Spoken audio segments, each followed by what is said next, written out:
bought was boxing with Mayweather and Moses. It was like 2010. Guys, welcome back to another episode of Oracle Life, episode number 16. Welcome back. Today we are rolling once more on the beautiful beaches of Toronto, Canada.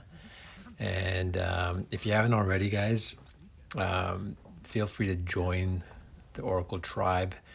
With your membership, you can check out the 15-minute warm-up that I've done before the actual rolling sessions, which will be in your members dashboard with the complete routine, so broken out for you. So if you want to do that, check that out. Otherwise, let's get this roll started here. It also serves as a great absorbent in the rolling when you do a lot of sweating. Your gi tends to pick that up a lot, which is good for your academy to not have to be swimming in pools of sweat. It's also a barrier, obviously, between your skin and your opponent, which is always a good thing. There's a lot of grips. Did I already mention? There's a lot of grips involved, as you can see. A lot of chokes that are based on jiu-jitsu's chokes are based on the grips that you have. A whole bunch of stuff. So that's why we like to roll in gis. A lot of guys like to do no gi because they want to do sort of like the faster version of jiu-jitsu. Without the gi, the game is a lot faster. There's less submissions by the gi, obviously, and there's just overall less submissions. They're just different types of submissions. There's neither one that's good or bad. It all depends on the individual. So here we are. Zenin's in my guard.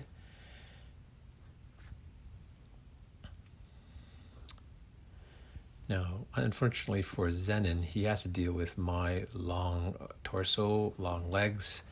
He's obviously shorter, so he's got to deal a lot more with a lot more.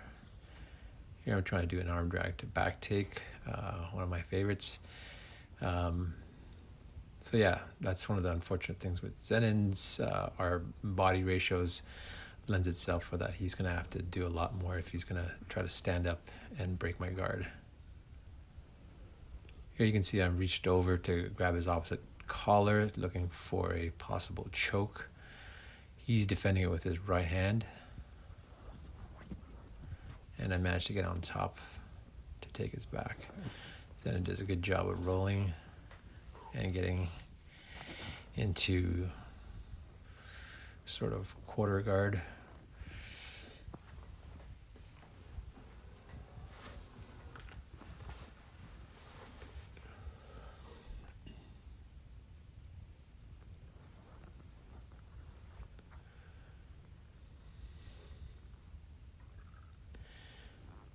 As is typical for this position, the guy on top is trying to get as free as legs. Zenin does a great job of getting his legs fully back into guard, as you see here. I was trying to get my leg out. And this is, again, one of those things that I've always talked about different body types and the pros and cons of shapes and sizes and lengths. You have to know your body. You have to know your opponent's body, what works best for those options that you got. And then what you just saw, Zenin's ability to replace guard, I think his body lends itself to being able to do that much more effectively than, say, perhaps I would, because I have more limbs to sort of work with. And for Zenin, he just, it was a little bit easier to find that space and replace his guard.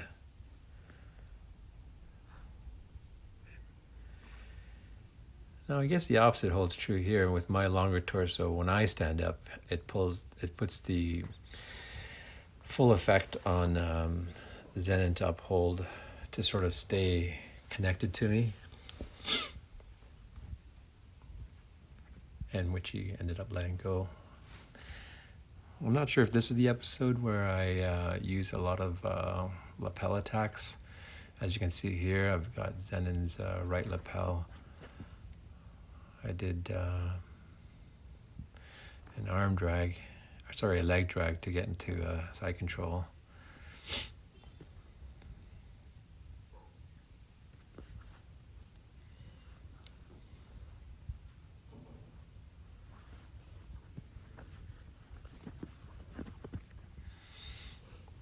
Zenon's doing a good job of sort of not letting me pass, because I tried to reset by standing up and trying. First attempt failed. Second attempt I did manage to skirt around his legs. Zenon here is on his side, and what he's going to try to do is shrimp out, sort of like the back door. But what I'm doing is trying to prevent that by grabbing his back and posting behind his back and posting behind his neck. All sort of different options. Zenon does manage to get one hook in replaced.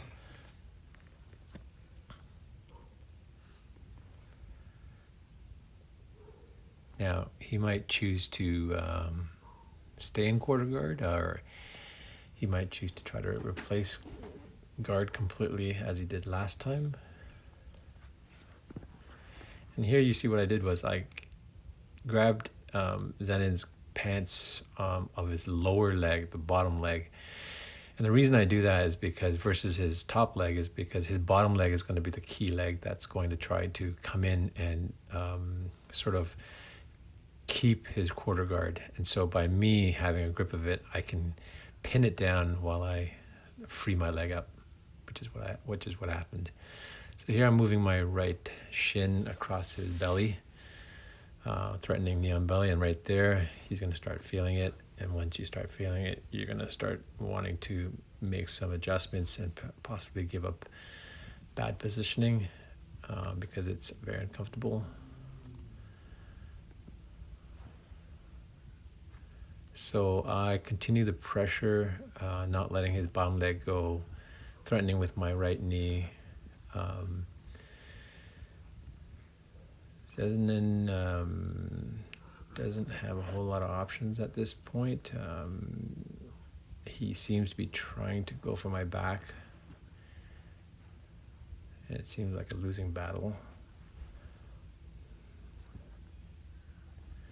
There he gives up on his my pant leg grip. We're sorry, we're just going a little bit off camera here, but I have effectively sort of come out on top in that transition battle. Here you see me grabbing his lapel and just resetting us into the center. I've got it across his back, and what I'm looking for is to transfer it to my right hand so I can do a cross-collar choke. Zenon knows it's coming, so he's going to try to prevent that. But I've at least transferred his lapel to the correct arm, my right arm. And what I want to do is basically take out all the slack out of that lapel so that it's nice and tight, and so that the blade of my rear hand. So there, instead, I just go straight for his back, which was available, instead of looking for the choke.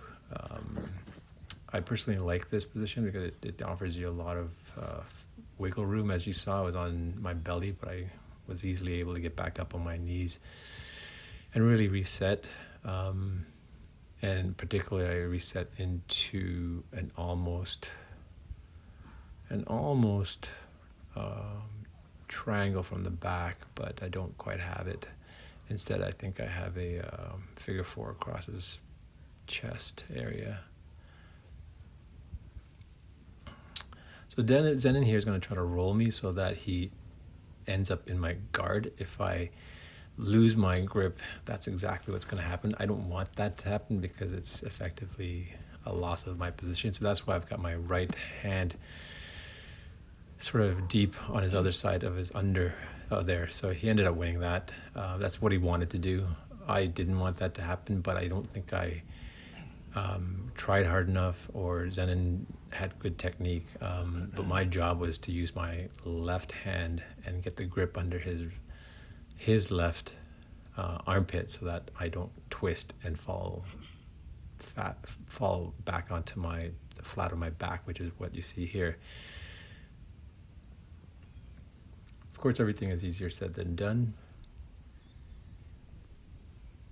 In the middle of a fight, you know, as those who know, it's quite tiring, and sometimes the friction between the gis help you, and sometimes it doesn't help you depending on what you're trying to do.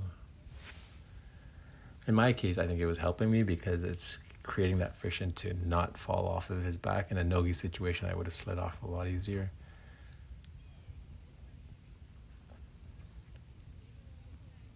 Not sure when Zenon was going for there, but going on your back is not always a good thing. As soon as I saw his shoulder blades hit the mat, I took that opportunity to come up. And I've got his lapel one more time.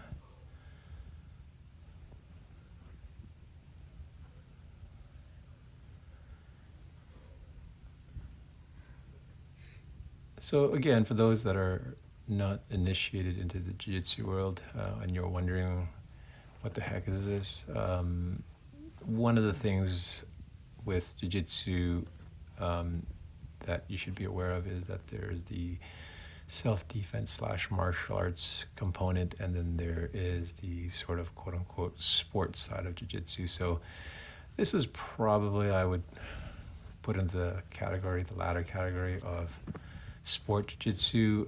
What that means is, you know, you may not use some of this stuff in a street fight. Now, what you just saw right there, I used to drop Zenon, and that's quite applicable. You know, that's something that could happen in a real life situation on the street. Now, what's the likelihood? I don't know, but that's what it is, and you can take it for what it's worth.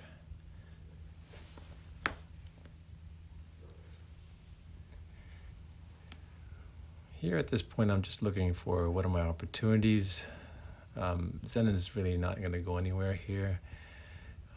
Essentially, when you've got someone's shoulders pinned down from a reverse north-south here, it's fairly hard for them to move.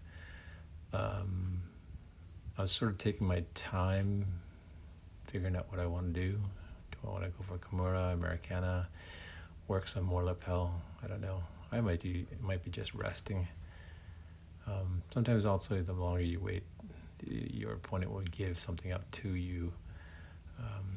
That's also part of the game. You can see some sailboats out in the back in beautiful sunny Toronto, Canada.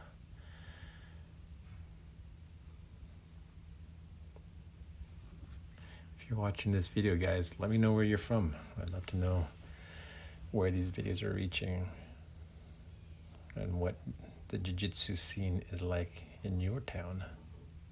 Put a comment below.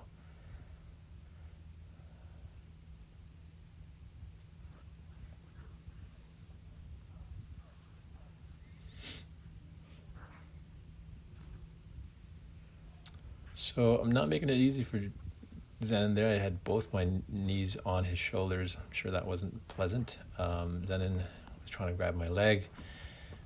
I tried to go around to try to take his back, and it ended up in full mount, which is just as bad, if not worse, for Zenon.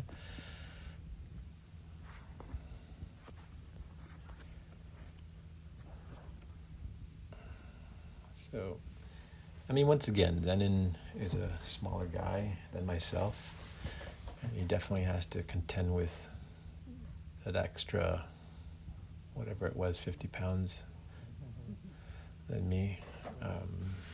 So definitely I don't take that for granted. I know that's part of my advantage.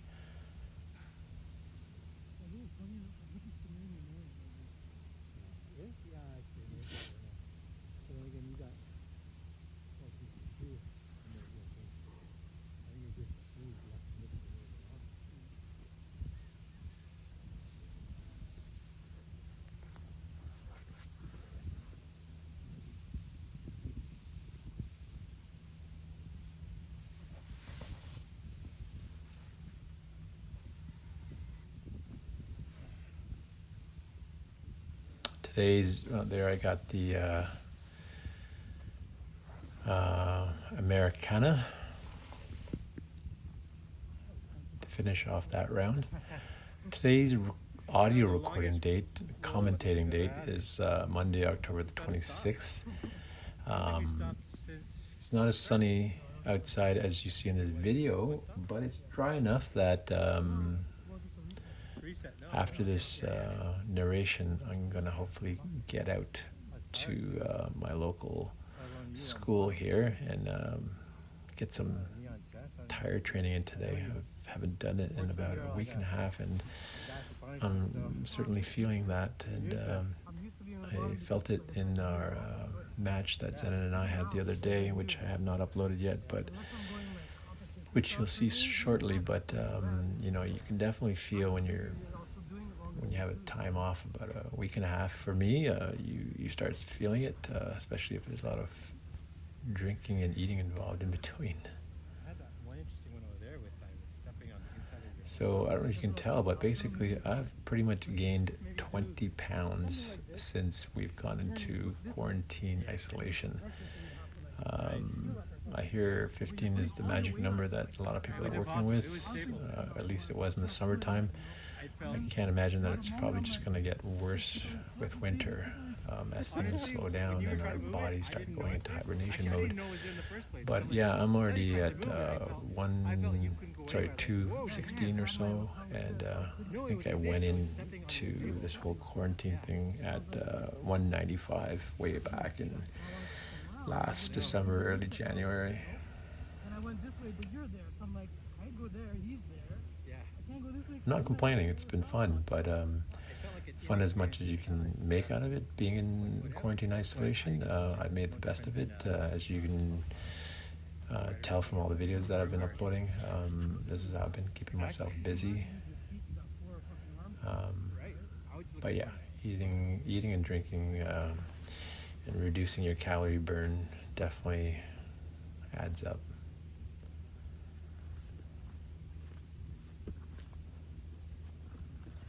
That's me being a little bit lazy here. I'm just have a knee shield and barely a minimal knee shield at that. We're just falling off the mat there, but I don't like it when I'm playing lazy. It's not good. And you see here Zenon is inside control, and he does a good job of keeping it. It definitely is more taxing.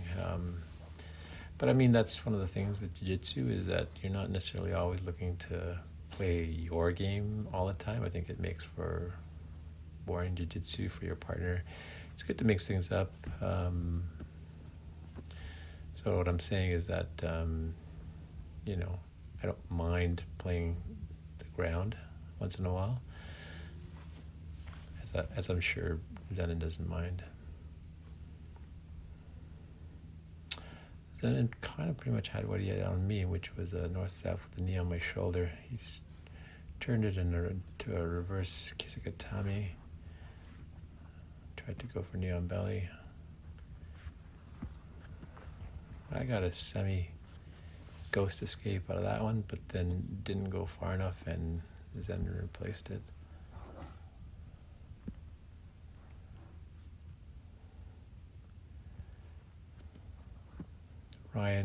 Brian Peterson from Teach Me Grappling has some great content on the internet with for jiu-jitsu, and one of the things that I'd been watching was the ghost escape for God knows how long, and much before COVID hit, and I remember trying it many times and failing. It's a different beast when you're in the gym and you're rolling with every fight is with a new partner, and it just changes so much, and the level of attack is usually on a different level as well, versus, you know, rolling with your buddy the same day every day type of thing. So I never did manage to get it, and it sounds like I'm making up excuses. I actually was never good at it. I just never really understood the mechanics of it very well, but yeah, I'm just slow sometimes like that, and I need to repeat it and repeat it, and then finally one day it clicks. Sometimes it takes a while for me, but I end up usually getting there.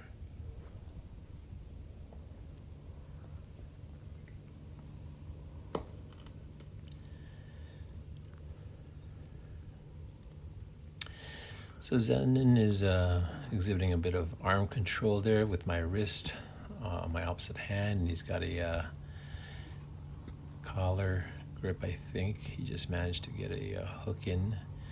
Now he's a little bit lopsided. There he goes. He's trying to fix it, fix it, fix it. Now he's in a much better position. He's going to try to get his right hook in, and easily gets that. As you can see there, I am trying to get it's kind of like a straight ankle slash heel hook hybrid, where when an individual gets their hooks in, they can expose their ankle to a sort of joint manipulation. It's not easy to get. Usually it's much better when someone crosses their legs. I've got it myself one time in a tournament as a last minute desperate ditch effort. It's, you know, I mean, you don't ideally want to have people on your back, but that's exactly what happened in my one circumstance. The individual, I was winning most of the fight, and he ended up in the last 30 seconds taking my back. I think at that point we were probably fairly close in points. When he took my back, we probably tied in points. So going to the last 15, 20 seconds, that opportunity opened for me where I got his ankle and I cranked down and tapped him out. I was pretty happy about it, but I don't think he was too happy about it. So here I'm trying to execute the traditional escape, which is taking his lower foot and putting it down to the mat so that I can step over it just like that. And then you want to work and peel off, start sliding your entire body up in that direction over his shoulder. I'm never good with this. There's a strong side, quote unquote strong, and a weak side. I believe from the perspective of the person on the back, the arm that is going over the shoulder versus the underhook is considered the strong side. I believe when you're trying to do this escape, you want to go on the weak side. That's why it's called the weak side. But I have a modified approach to this, something you'll see actually in the last video that I just shot earlier in the week, where I do what I call a 2-on-1 reversal from person on your back. I need a better word for that, but that's effectively what it is, and I think that's what I was going for. Anyways, Zenon has managed to still stay on my back.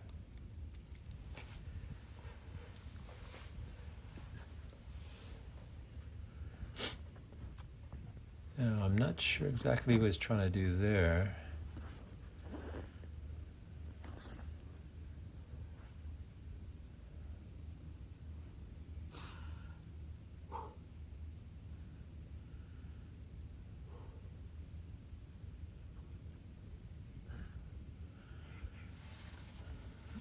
You can see Zenon's left hand is gripping my pant leg, which is good if you're trying to... yeah, sort of Zenon fell over. Not sure why he did that, but he was in a commanding situation, and if he had gotten that grip, he may have been able to pull me into a back take, like a seated back take on the mat. But instead he abandoned, tried to take my back and fell over. I'm not sure why I didn't pursue this a bit further to try to just get into his guard. But again, what you see and what happens in actuality are sometimes quite different things. So you can see he's, I think, trying to get an armbar, and that's perhaps why I was trying to prevent it. I can't tell from that angle. I think at this point now that I've just finally gotten Zenin off my back, it's a good time to rest and catch my breath. And that's typically what ends up happening after you've been beaten on for the past 5 minutes straight. It's quite taxing on you. So here I'm probably just getting my breath back, and we'll start to soon make some advancement in my movements, my positioning. As you can see, I'm pinning Zenin's opposite knee down so I can do a knee slice.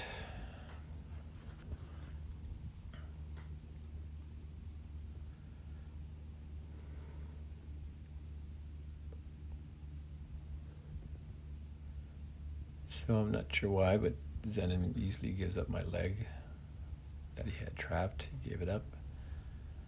So now I got full mount.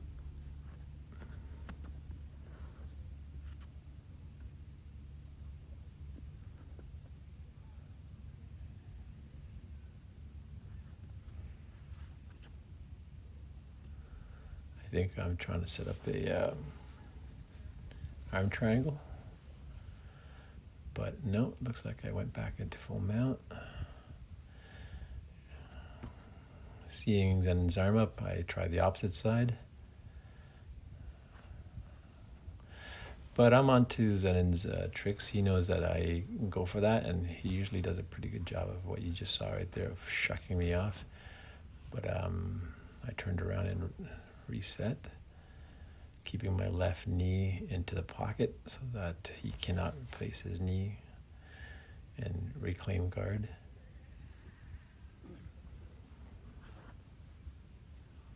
We're about to fall off the mats here. We're going to reset.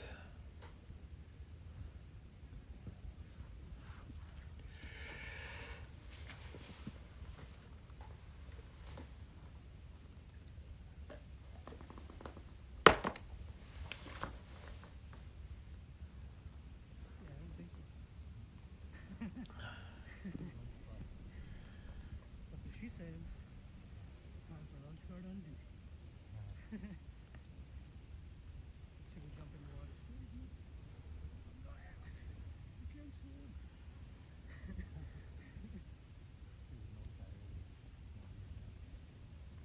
can laugh at that party. It's like so close.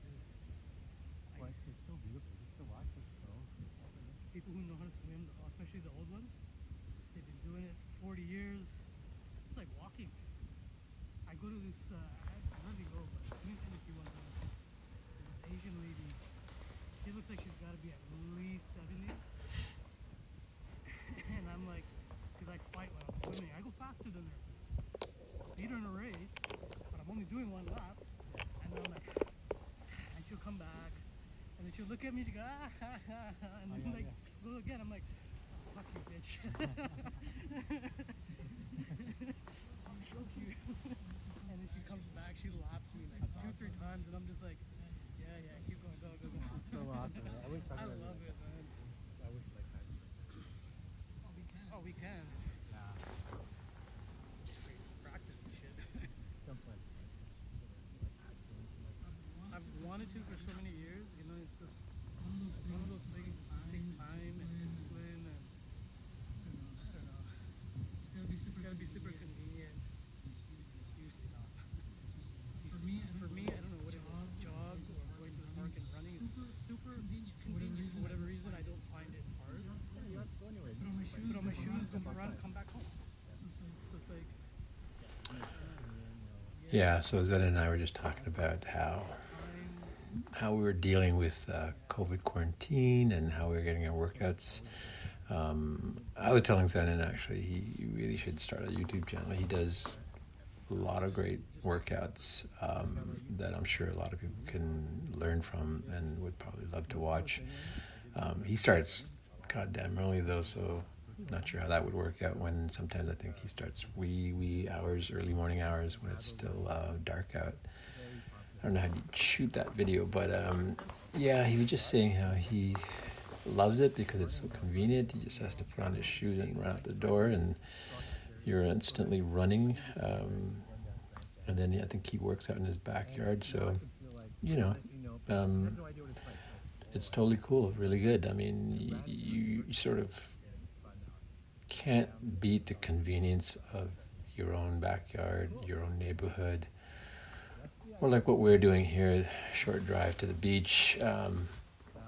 But of course, it'll never replace an academy where you've got the entire facility, a mixed bag of cohorts to mix it up in terms of your choices of who your sparring partners will be, full dedicated attention and focus of your professor, coach, who obviously gives the instructions, all that good stuff. You can't replace that, right? But yeah, you know, this is again what making the best out of what you've been given, making a lemonade out of the lemons you've been given.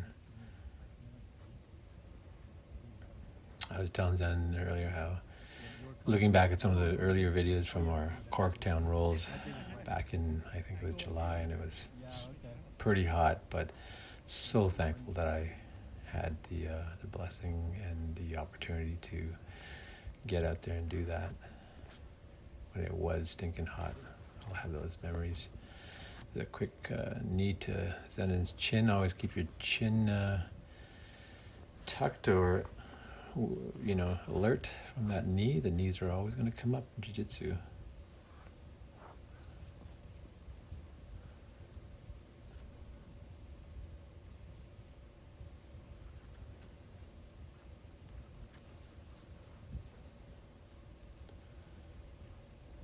So I've got the De La Hiva here on Zenon and turned it into an X.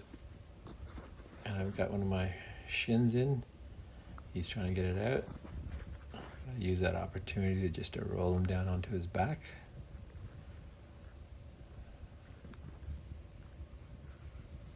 Sometimes in the scramble, in the heat of the moment, we're all looking at the nitty-gritty details of the positioning of joints and whatnot, and sometimes you just got to make sure you're still seeing the forest for the trees, so that if there's something glaringly obviously available to you, that you take it. And in that case, it was just the fact that Zenon was quite off of his balance per se, and I was able to take advantage of that as he was thinking about all the hooks that I had set up, and in that meantime I took that opportunity.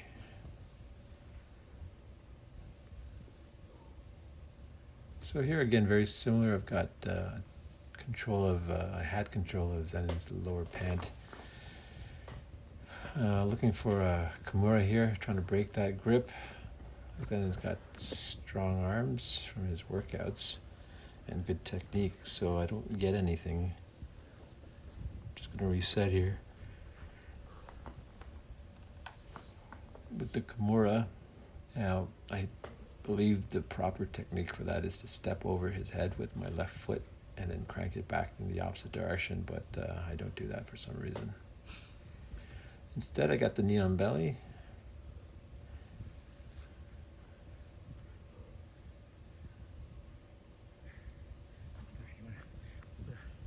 Basically, actually just got booger.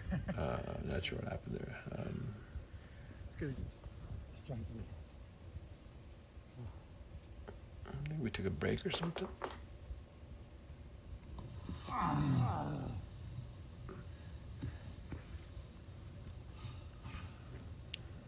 Take a water break. Oh, well.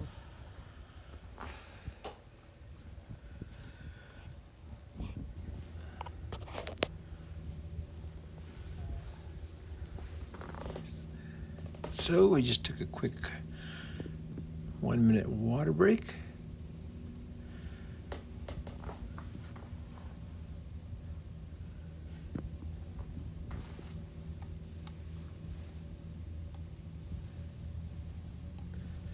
Timing purposes, guys, we just passed the halfway mark. We have about another 36 minutes remaining until the end credits.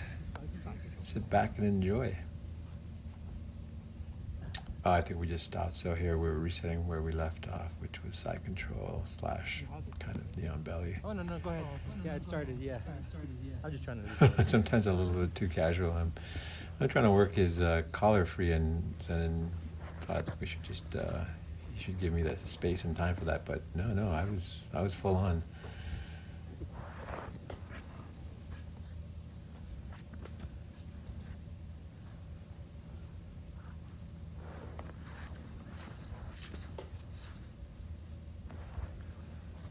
So what you're seeing there is quite subtle, and the timing comes down to really micro hundredths of a second. If Zenon's able to replace his guard / shrimp out of there, under the right circumstances, he can get back into guard, which is great for him. Versus what I was doing, which was trying to prevent him from doing that. And in that scenario, I sort of came out on top here. So what I've done is weaved my leg over his, and instead of taking mount, what I've done is triangled his legs, Khabib Nurmagomedov style. The reason I do this is that it does a great job of just incapacitating your opponent's ability to move, just because everything is so dependent on their legs that it's hard for them to really do anything. They can't shrimp, they can't escape, they can't raise their legs, they can't do any of those typical sweeps, so they're kind of at the mercy of yourself.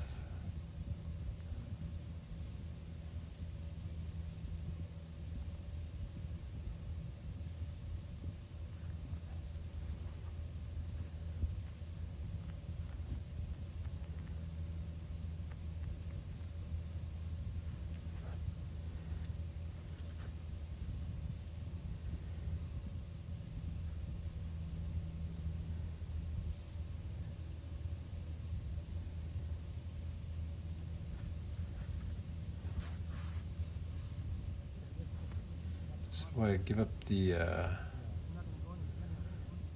legs for a full mount.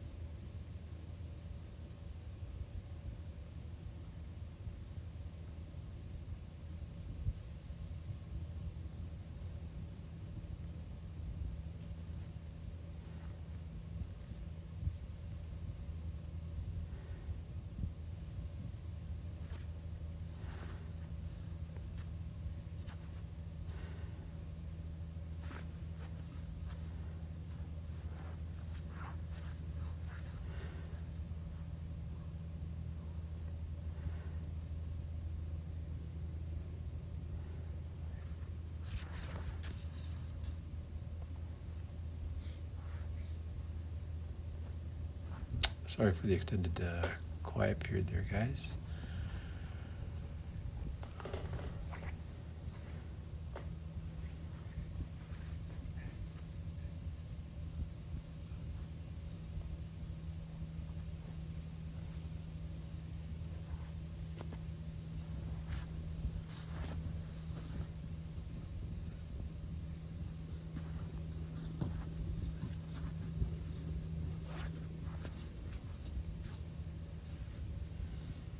So when you're on someone's back, you want to ensure that you're pretty much staying on his back. The other individual is not going to want that. Is what you saw here, Zenon sitting upright. That is one method of getting off of getting someone off of your back. That's why I grabbed the back of his collar and dragged it back into me. Now, what you want to watch is him turning to a 90-degree position, as you can sort of see. It makes it a lot easier for him to turn and get pretty much into my guard. And I don't want that, so what I've done is I've gotten my right hand across, face him, coming out the other side and trying to grab some fabric, so that if he does try to turn into me, it just gets more tighter. around his neck.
Sun in your eye trick.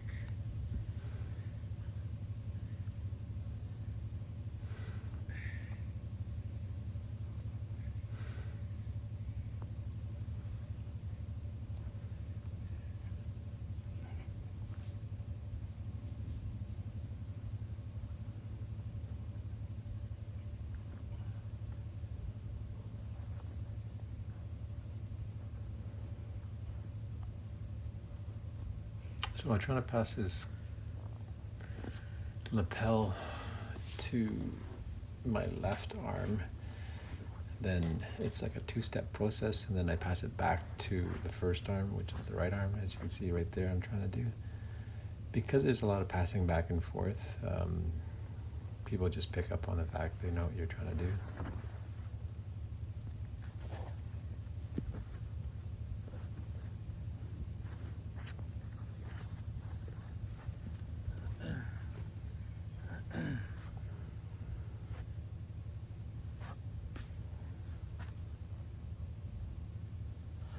So Zen did a good job of reversing his back take that I had on him.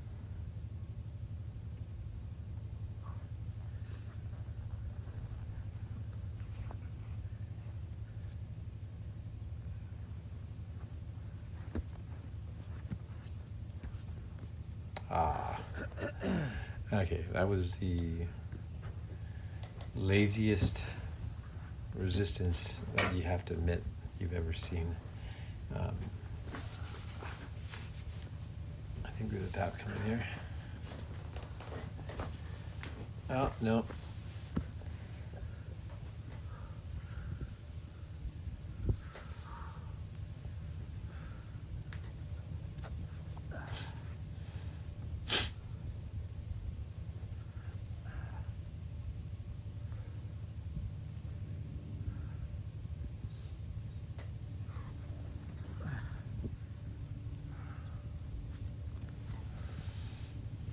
In case you're wondering why it looks like I'm just sitting there, it's not as simple as that. When you are being sort of smushed by your opponent, it is very difficult to get out of those situations at times. Now, of course, keep in mind I may not be doing the best escapes that are available to someone.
Zenon is doing a good job of staying on my back.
Apologies for going off camera there. We will reset in the center.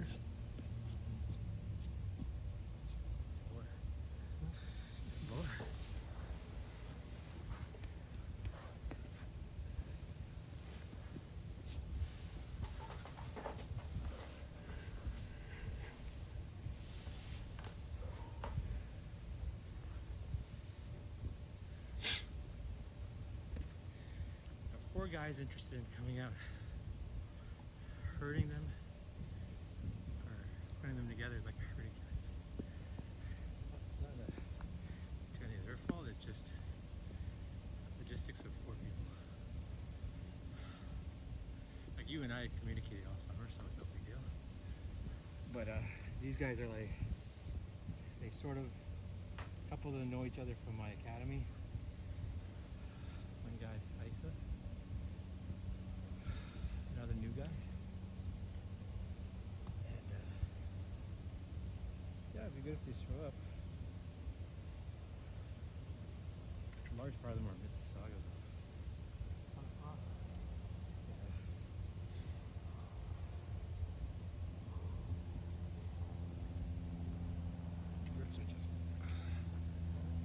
Yeah, almost gone. Right from the beginning, I don't know why.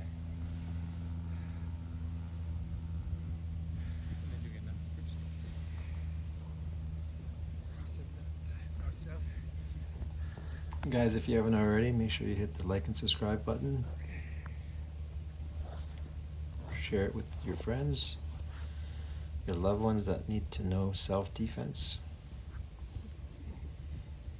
Get them watching the video, and once we're out of COVID, you can come and join our in-person classes.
Sorry, folks, I don't know what happened in that. Oh, I think we're just resetting. Here I've got a triangle on Zenon.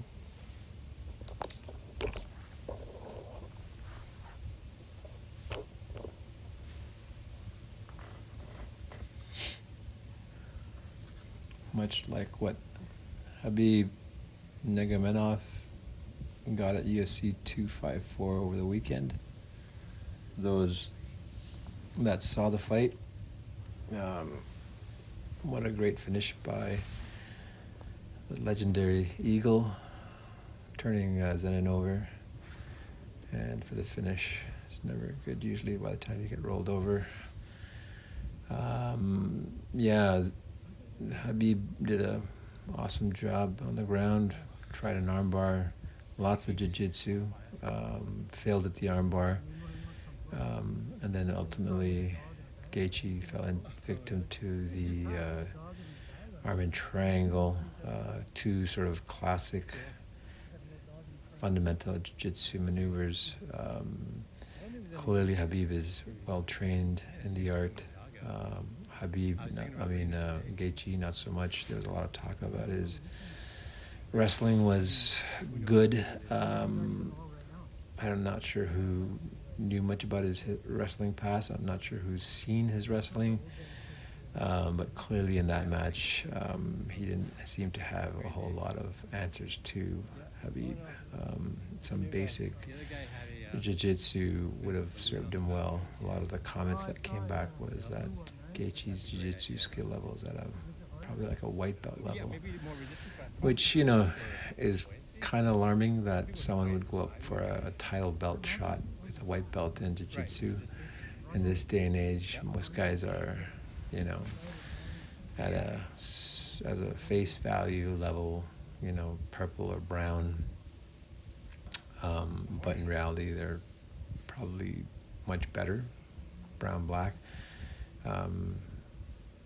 You just sort of have to be in today's UFC, MMA world if you want to get anywhere. But if you rely solely on your stand-up game and your wrestling and your boxing, and on your boxing, and your overhand punch and whatnot, it's just not going to necessarily take you very far, as we saw over the weekend. So here's Zenon. Has taken a very aggressive positioning and has easily secured a north-south mount after his guard pass. I really got to work on doing a better job of resisting that with proper technique, not to take away Zenon's good skills there. He's trying to get the arm triangle on me as well. I'm not sure if he's going to get it. Wow, so yeah, I was able to use the momentum of my legs to reverse the triangle. If I remember correctly, I don't think he gets this, so my head gets out and he tries to turn it into an armbar, but I'm pretty sure it'll be loose right there. You can see little flashes of light, which means that there's space, and if there's space, then that's not good, so I get out of it. You really muscular up top. So I just felt like, am I gonna finish or am I just gonna get tired and let me go for the armbar? Because I finished you good before. Yeah. Arms are easier to finish than legs. Yeah. And choking, right?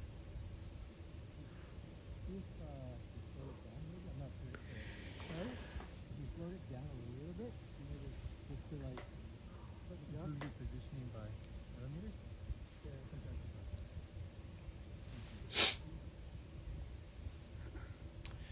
Guys, we're at about 15-minute mark. Thanks for joining me in this episode, this marathon episode.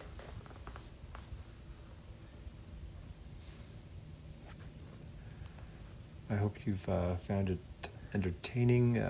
If you have any questions, feel free to leave them in the comments. Here I've going for another Americana with neon belly modifier, and I get the I'm only tap. gonna get the Kimura because you're so strong. I think 10th Planet calls it the Impaler. When you sort of do neon belly while you're attacking an Americana, it's very effective because it's like a 1-2 punch. It's really difficult for the mind to concentrate on two really painful attacks at the same time, one at the top, one at the midsection. It's usually more than the mind can handle at any time. Wait a minute, wrist is right there. And as you can see, it worked on Zen in there. I've literally gotten about 2 wrists. That was my second wrist. Because you probably don't go for it. No, I don't. It's, you know who gets them really good? It's hot. There you see me in my full glory of laziness. I tend to enjoy my relaxing time after a fight. A lot of guys can get straight back up and right into the next fight. Me, not so much. Definitely it's not getting any easier with my age. I started this in my 40s, and I love his technical, yeah. I'm 52 now, and while I can say that I have definitely improved my strength, age does still play a big part of it in terms of your recovery time and your max throughput, sustained max throughput. So, meaning you go all out, and how long can you sustain that pressure? And after that, when you've blown out, how long does it take for you to recover? Those things generally tend to take a hit as you get older. Oh, is that when I did it? That's when you rolled at the right time. If Oh, you I had waited felt even it. another second, I would have sat down. True, you wouldn't true, be able true. to roll. True, I But felt because it. of your size, I couldn't lock my foot without doing this. Fuck, yeah. And once I do this, you just like roll. I'm like, I get it. I Yeah. shouldn't have done that. Because I didn't know you were doing it. It's all instinctual. I felt your base was off a little bit, That's it, and yeah. I just waited for that. I had to put my face off. But in it order was to lock my tight up foot. there. It was tight up there. And I thought I was done, for sure. As soon as you had me like this, I was almost ready to tap out. Actually, I said, okay, no, I just gotta wait for you to squeeze it. And then when you went to readjust, because I don't know if you had an arm in triangle. Did you have an arm in triangle? When I was on top now? Yeah, first part. arm was in, First, yeah, no, yeah. arm in triangle like this. Yeah. And then you transition to I was gonna just lock my foot leg. and then attack it. But in order to lock, I had to sit up because it's fit. Okay. I guess you just, like you said, you just instinctively felt like my balance was, my weight was a little bit off center. You just rolled, and then Yeah. the triangle's there. Yeah, and then you still have the triangle. So guys, just a little quick update on what's happening with VetaHub in terms of the operational side of Oracle Jiu-Jitsu and OracleLife. But you're right. The software, from my last update, I had rolled back the image back to a May date. Yeah. And I have yet to actually do the testing on it, so I've just been sort of lazy to get to that. But I do plan to get to that. This week is my goal to get that part done and determine once and for all if this rollback is going to give me back a good image, and if not, then I move on to the next step.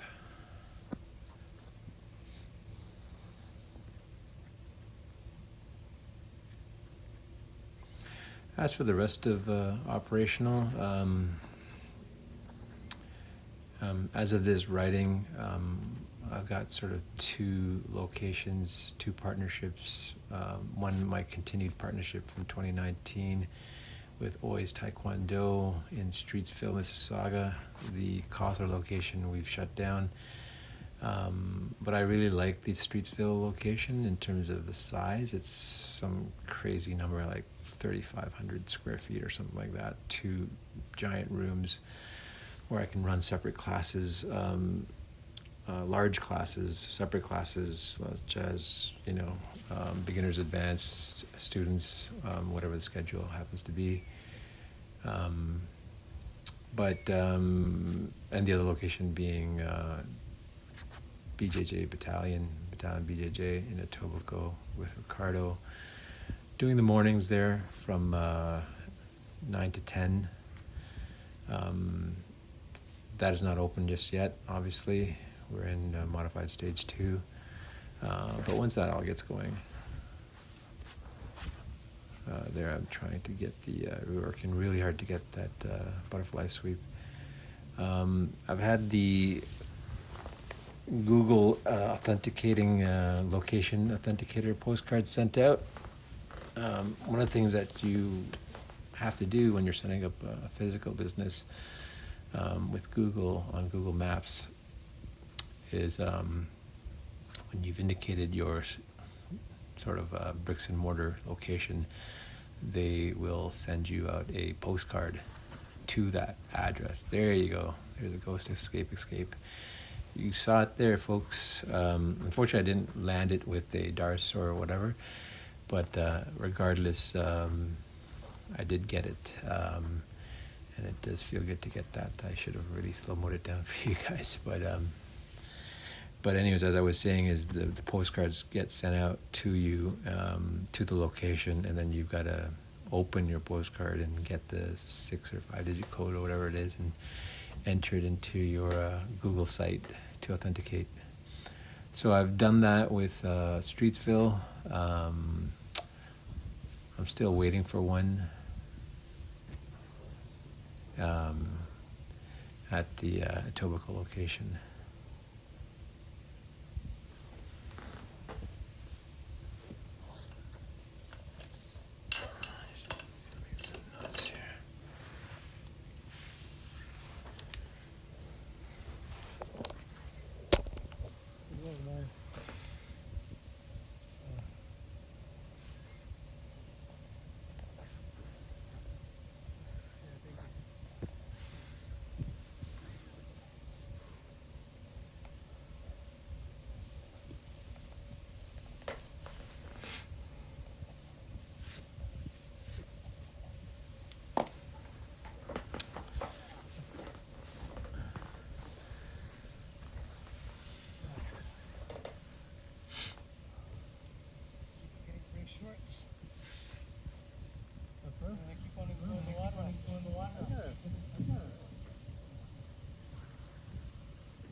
So, folks, that wraps it up for this episode.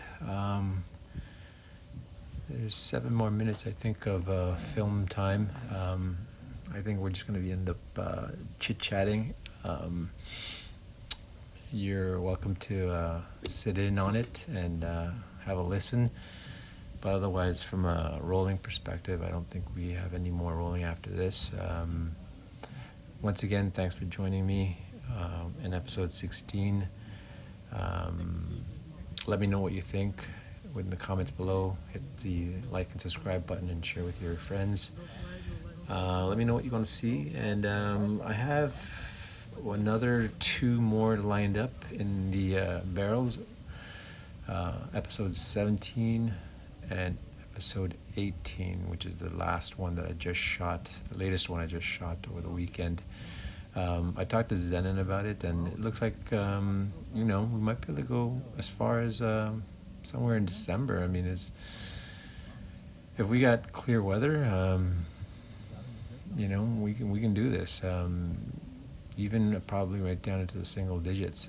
Once you get your core temperature up and you're comfortable with the ambient temperature, whether it's single digits as it is over the weekend, we rolled, I think, in 5 degrees. 6 degrees Celsius.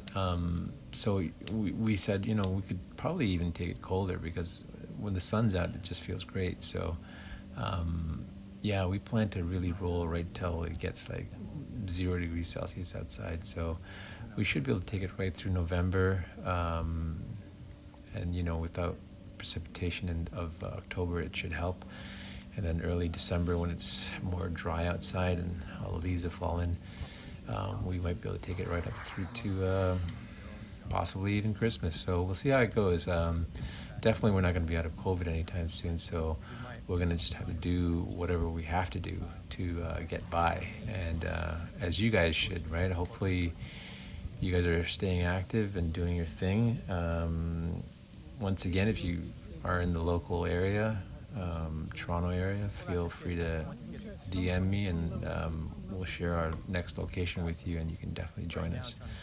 So thanks again, guys. And if you haven't joined the Oracle Tribe, feel free to do so, and we'll talk to you soon. All right? Play safe and play hard. Talk to you soon. Bye. Professional atmosphere, sports, personal life. Yep.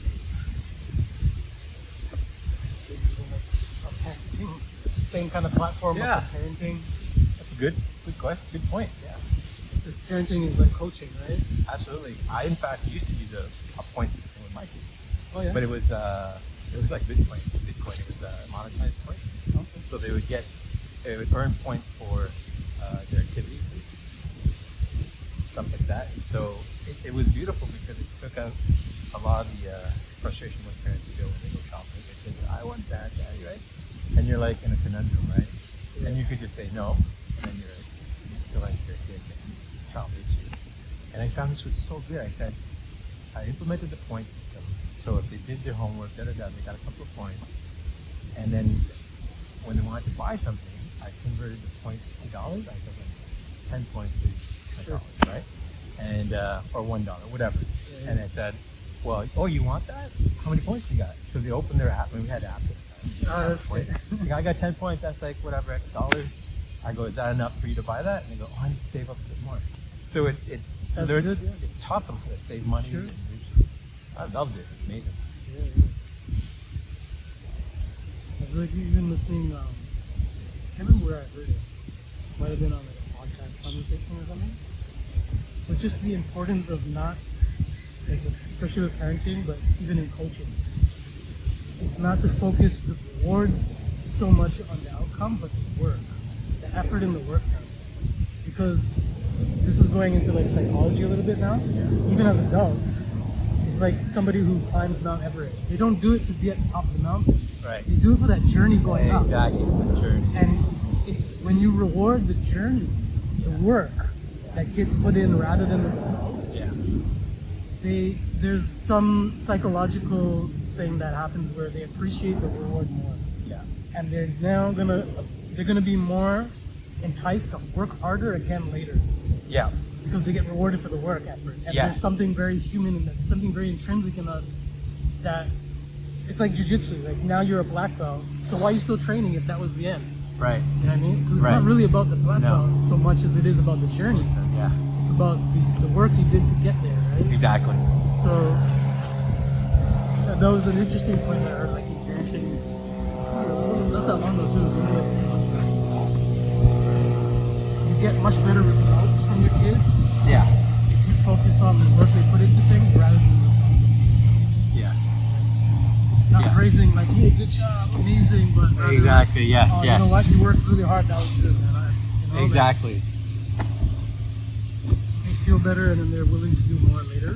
Whereas often, even when kids are successful at things, apparently, if you just praise the outcome, sometimes they get derailed because it's just like, well, now if I fail, I'm not going to be loved anymore. Yeah. If I don't get an A+ the next time, they're not going to love me the same. Or if I just cheat know what my I mean? way to the A, as long as. Or as long as I get the A's, it doesn't matter how I get there. As long as Exactly. I get that, I'm good. Yeah. You know? My wife takes it one step further. She goes, "You shouldn't even be rewarding the good behavior. The good behavior should be intrinsically desired by the child, regardless, Right. outside of points and monetary. You're corrupting them by monetizing it." And I said, "Well, yes, in theory, but good luck with that because Trying to 99% of explain the kids don't don't understand understand that. They don't get it. Right? So, Yeah, it's a very mature conversation. That's getting philosophical. And she's probably right. she is It's psychologically. about, it's about the character and not doing things because you're supposed to